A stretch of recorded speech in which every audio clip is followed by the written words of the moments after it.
Di bumi ini pernah ada satu wilayah yang selama berabad-abad diperintah oleh seorang raja yang berkuasa.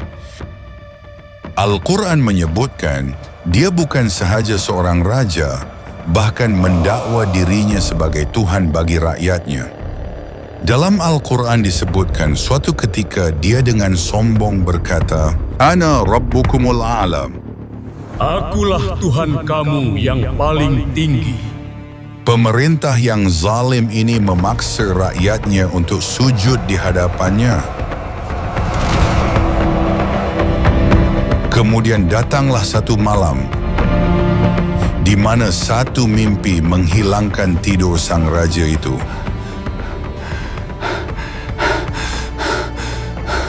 Yang menghairankan, apa yang dia lihat dalam mimpi itulah yang benar-benar terjadi kepadanya.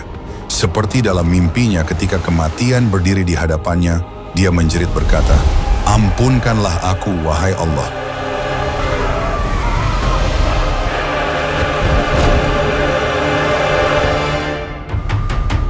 Sebaliknya, Allah menjadikannya sebagai tanda bagi seluruh manusia hingga hari kiamat.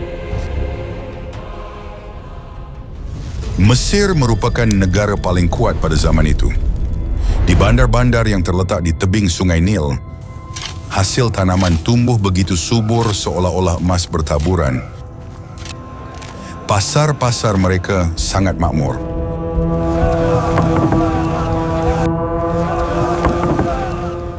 Bangunan tinggi dan istana yang dibina daripada batu menjadi lambang keangkuhan mereka. Di tengah-tengah kemewahan dan keangkuhan itu, berdirilah satu nama, Firaun. Perintahnya bukan sekadar undang-undang. Rakyat dipaksa untuk beriman kepada perintahnya. Dengan angkuh dia berkata, Akulah Tuhan kamu yang paling besar. Dengan laungan itu, seluruh Mesir menjadi sunyi. Mesir inilah yang menjadi tempat satu kaum yang tidak pernah melihat cahaya kebebasan. Mereka adalah Bani Israel. Rumah mereka berasingan, pakaian mereka berbeza, kehidupan mereka juga berbeza. Mereka dijadikan sebagai hamba. Lelaki-lelaki mereka menarik batu-batu besar dari pagi hingga petang untuk membina bangunan dan istana Mesir. Pada waktu malam, mereka rebah dalam keletihan. Wanita-wanita mereka dibiarkan hidup untuk meneruskan keturunan hamba, agar mereka melahirkan lebih ramai hamba untuk membina istana-istana Firaun. Firaun dengan sengaja melemahkan kaum ini. Bayangku menyucikan bumi, dan langkah kakiku menggetarkan batu. Kerana kaum yang lemah tidak akan mampu menggoncang takhtanya, namun bagi orang yang berakal, satu isyarat sudah memadai. Menurut tafsir Ibnu Katsir, pada suatu malam Firaun telah bermimpi. Dia melihat api keluar dari arah Baitul Maqdis. Api itu membakar rumah-rumah di Mesir, namun rumah-rumah Bani Israel tetap tidak disentuh. Firaun terjaga dari tidurnya dalam ketakutan. Buat pertama kalinya, dia merasakan dirinya lemah. Pada malam itu juga, dia memanggil para ahli nujum dan tukang sihir. Firaun menceritakan mimpinya kepada mereka di istana. Lalu mereka membuat tafsiran dengan kata-kata kufur dan berkata, kalangan Bani Israel, dialah yang akan menjadi penyebab kejatuhan kerajaanmu. Ramalan ini jatuh ke atas kepala Firaun seperti petir. Apabila ketakutan memasuki hati Firaun yang angkuh, kebijaksanaan pun meninggalkannya. Apabila akal pergi, kezaliman pun lahir. Firaun berfikir, masalah itu mesti dihapuskan sebelum ia lahir. Oleh kerana musuhku akan lahir dalam kalangan Bani Israel, maka tidak seorang pun daripada Bani Israel boleh dibiarkan hidup. Lalu Firaun mengumumkan perintah paling kejam dalam sejarah manusia. Perintah itu bukan sekadar undang-undang, sebaliknya, sesiapa yang melanggarnya akan dihukum mati.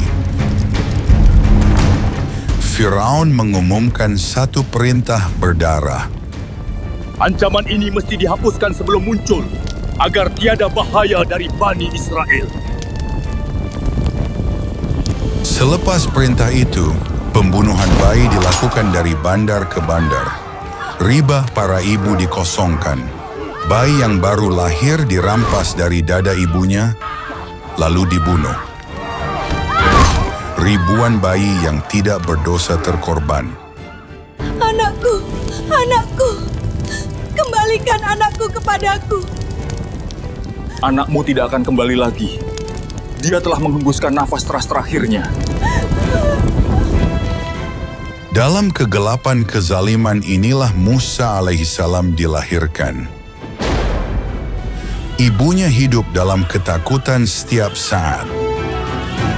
Takut bila tentera Firaun datang membunuh anaknya.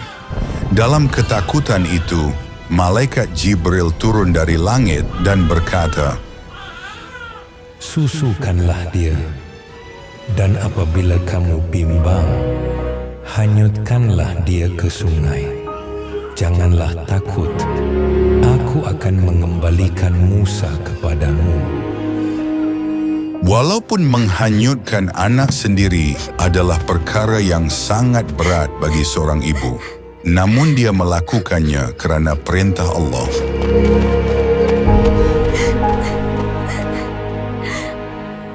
Ibu Musa menguatkan hatinya lalu menyediakan sebuah peti yang terapung. Mengikut perintah ilahi, dia menghanyutkan bayi itu ke sungai.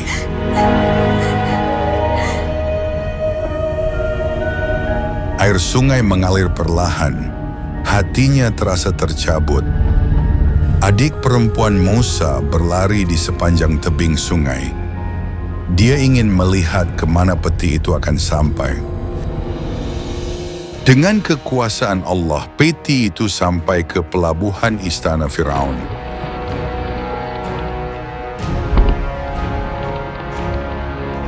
Istri Firaun, Asia, melihat peti itu.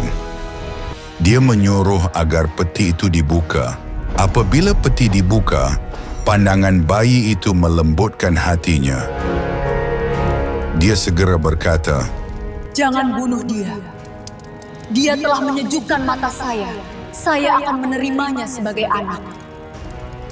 Kemudian dia membawa bayi itu kepada Firaun. Firaun menyadari bahawa bayi ini berasal dari Bani Israel, kerana dialah yang memerintahkan agar setiap bayi Bani Israel dibunuh. Namun sambil memandang Musa, Firaun yang angkuh berkata, Apakah bahaya yang boleh dilakukan oleh seorang bayi ini? Sejak saat itu bermulalah kejatuhan Firaun. Musa alaihissalam tidak mahu menyusu daripada wanita lain. Susu ibunya menjadi satu-satunya keperluan untuk menyelamatkannya. Ketika itu, kakak Musa datang ke hadapan dan berkata, Aku tahu seorang wanita yang mampu menyusukan dan menjaganya. dan dengan cara inilah Allah menunaikan janjinya. Ibu yang telah menghanyutkan anaknya ke sungai itu, Allah mengembalikan anak itu ke dalam pangkuannya bersama kehormatan dan kemuliaan istana. Masa pun berlalu. Musa alaihissalam pun membesar menjadi seorang pemuda. Allah berfirman, Aku menganugerahkan kepadanya hikmah dan ilmu. Pada suatu hari Musa alaihissalam memasuki kota. Di sana dia melihat dua orang sedang bertengkar. Seorang daripada kaumnya sendiri, Bani Israel, dan seorang lagi adalah pegawai Mesir. Orang Bani Israel itu menjerit meminta pertolongan. Tolong saya! Jeritan itu menyentuh hati Musa. Dia melangkah ke hadapan lalu menumbuk lelaki Mesir itu.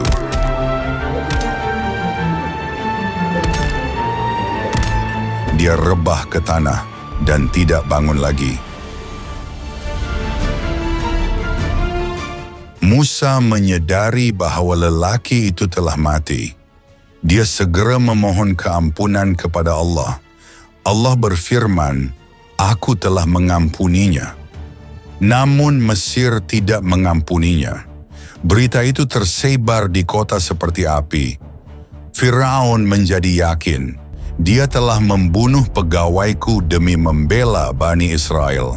Sesungguhnya Musa inilah orangnya yang telah diramalkan. Firaun segera mengeluarkan perintah, Bunuh Musa! Tiba-tiba seorang lelaki datang berlari dan berkata, Wahai Musa, para pemimpin telah memutuskan untuk membunuhmu. Musa tidak menoleh ke belakang. Dia meninggalkan segalanya dan pergi. Dia menuju ke arah padang pasir. Bersamanya hanyalah kepercayaan kepada Allah. Allah berfirman, Musa meninggalkan kota itu dalam keadaan takut dan berharap. Di hadapannya terbentang padang pasir yang luas. Panas, terik, lapar dan dahaga. Di bibir Musa hanya ada satu doa. Wahai Tuhanku, selamatkanlah aku daripada tangan orang-orang zalim, dan lindungilah aku di bawah perlindungan-Mu. Akhirnya Musa alaihissalam sampai kematian. Di luar kota terdapat sebuah perigi. Di situ para lelaki sedang memberi minum ternakan mereka. Dan tidak jauh dari situ, 2 orang gadis berdiri. Mereka menunggu dengan membawa ternakan mereka. Musa bertanya kepada mereka, Mengapa kamu tidak memberi minum? Mereka berkata, Kami menunggu sehingga para lelaki pergi, dan ayah kami sudah sangat tua. Nabi Musa alaihissalam pergi ke perigi dan memberi minum ternak mereka. Kemudian Musa duduk berehat di bawah naungan sebatang pokok. Lalu dia berkata, Wahai Tuhanku, sesungguhnya aku sangat memerlukan apa sahaja yang Engkau kurniakan kepadaku. Tidak lama kemudian salah seorang gadis yang telah dibantu itu datang kembali.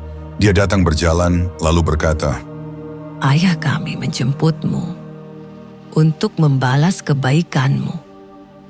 Dialah Nabi Syuaib alaihissalam. Menurut kebanyakan sarjana Musa alaihissalam, Musa menceritakan seluruh kisah hidupnya. Syuaib berkata, Janganlah takut, kini engkau selamat daripada orang-orang zalim.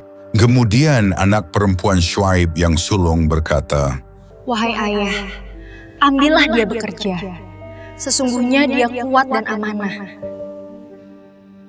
Syuaib alaihissalam berkata, Aku ingin menikahkanmu dengan salah seorang anak perempuanku, dengan syarat engkau berkhidmat kepadaku selama 8 tahun.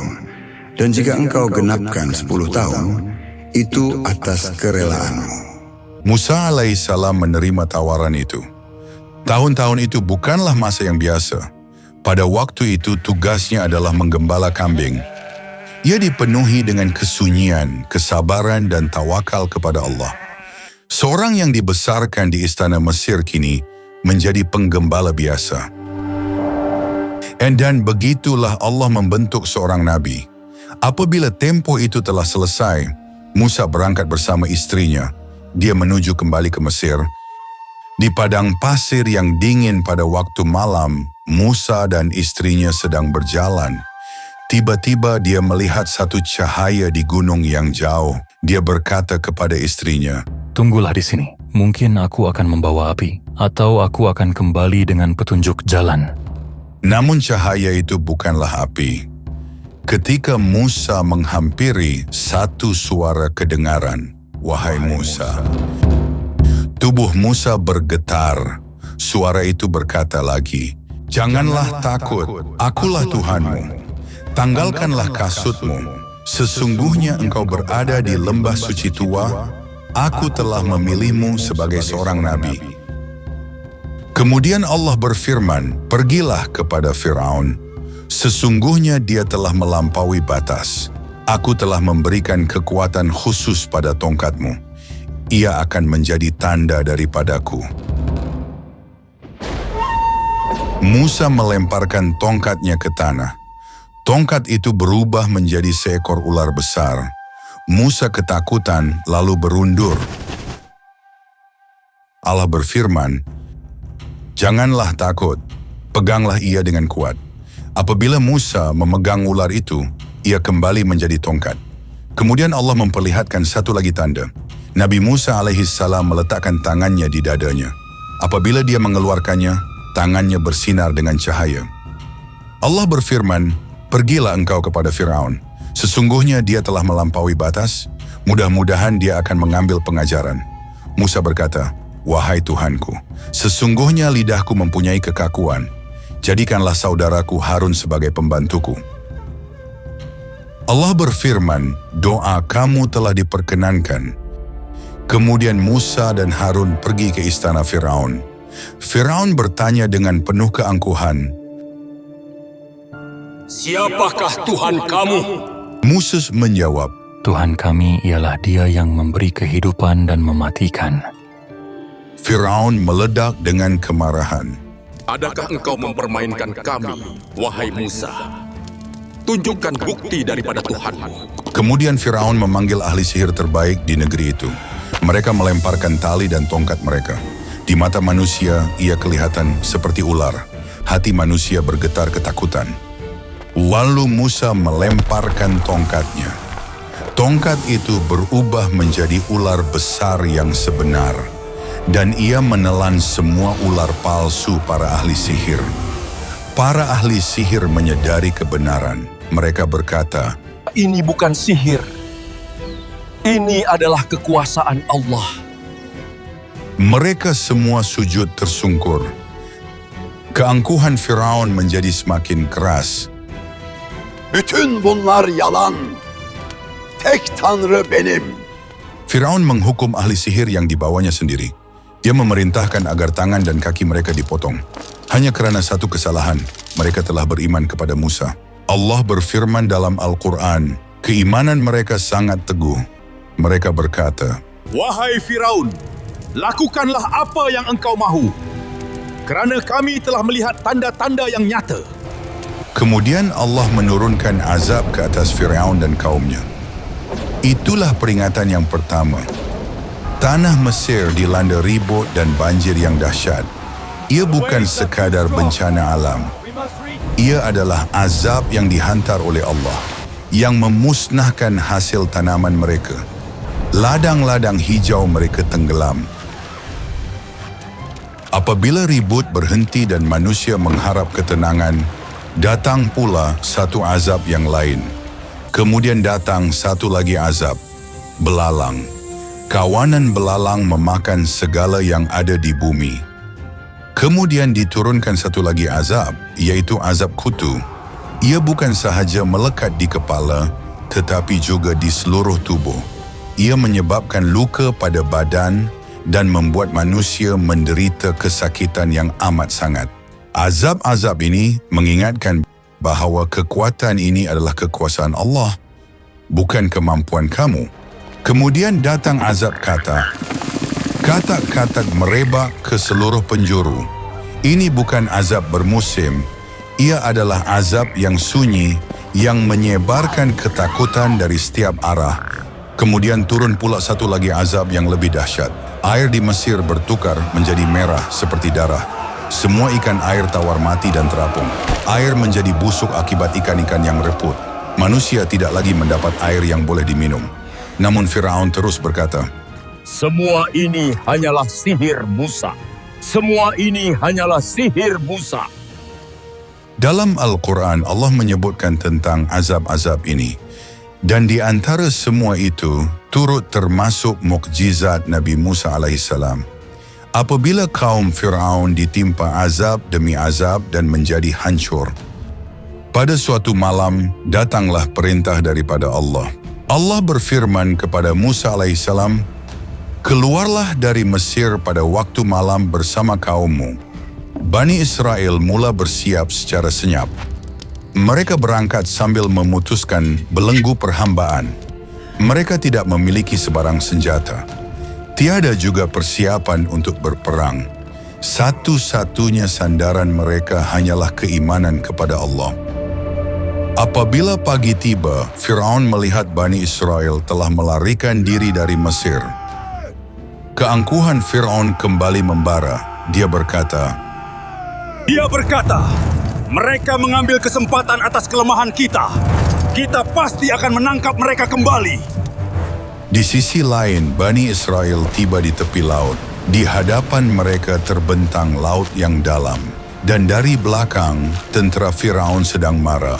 Bani Israel berkata dalam ketakutan, Kita benar-benar telah terperangkap dalam bahaya besar.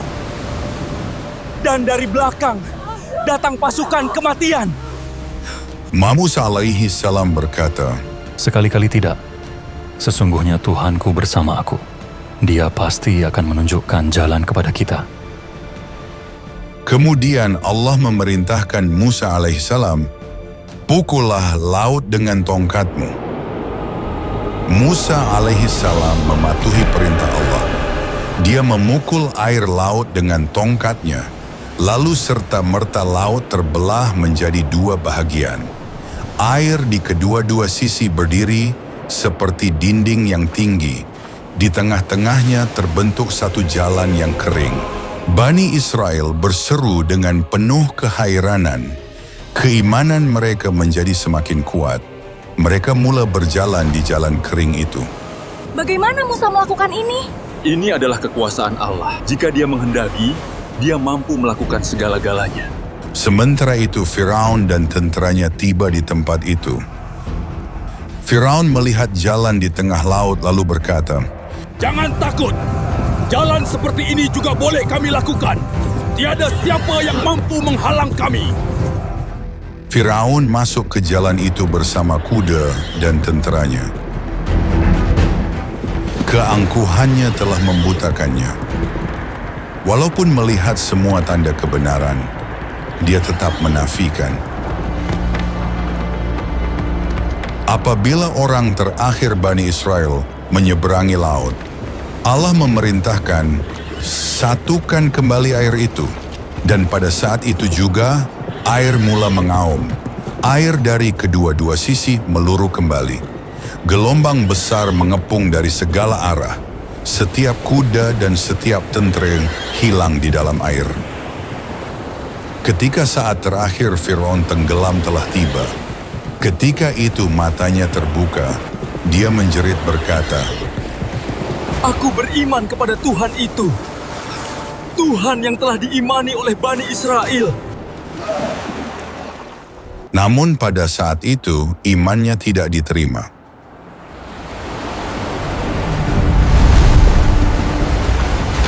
Allah berfirman, pada hari ini aku akan menyelamatkan jasadmu, agar engkau menjadi tanda bagi seluruh manusia. Istri Firaun Asia adalah seorang wanita beriman. Dia beribadah kepada Allah secara sembunyi. Di tengah kezaliman Firaun, dia tetap menjaga imannya. Allah telah menyediakan syurga untuknya. Peristiwa ini membuktikan bahawa orang yang paling sombong di dunia sekalipun akhirnya akan tewas di hadapan kematian. Dan jika kamu ingin melihat bahagian seterusnya, maka berikanlah tanda suka pada video ini. Jangan lupa untuk melanggan saluran ini dan tulislah Allahu Akbar di ruangan komen.